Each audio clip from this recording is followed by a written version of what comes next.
is Yuqing Li, and I'm going to talk about the homework 10, the problem 1. The problem 1 is to clarify the definition of several process. The first one is the Poisson process. Poisson process has the mean is lambda t, which is the linear function of t. It matches our common sense, which is the longer time we wait for, the expected number of buses is larger. The autocorrelation function contains a term of mean of t1, t2, which comes from the property of independent increments.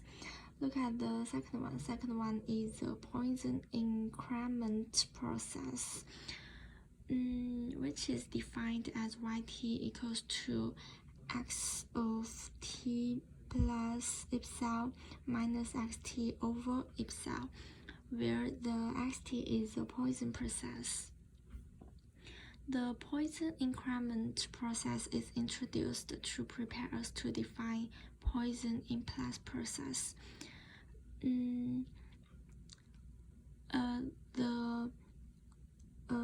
T2 minus T1 is smaller than epsilon is a triangle with the area of lambda, which is independent of epsilon. When epsilon goes to 0, the triangle becomes an impulse with error lambda. Look at the third one. The third one is point impulse process. Is defined as zt equals to dxt over dt, where xt is the Poisson process.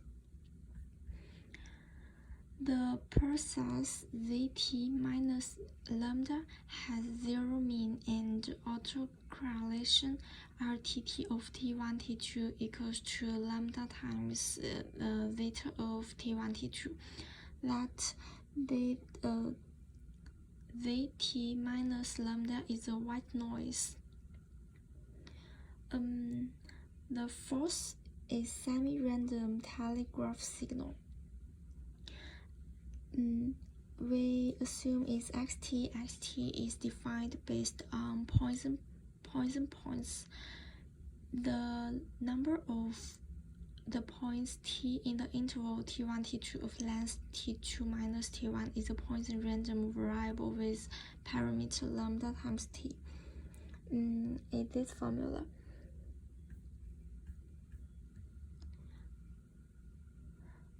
the probability of that xt equals to 1 is not 0.5 because we start with the positive 1, so that the probability of that xt equals to 1 should be a little higher than 0.5.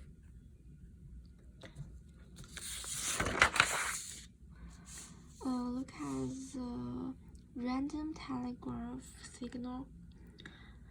Random telegraph signal will let this be yt. Yt equals to a times xt, where xt is a semi-random telegraph signal which we introduced before.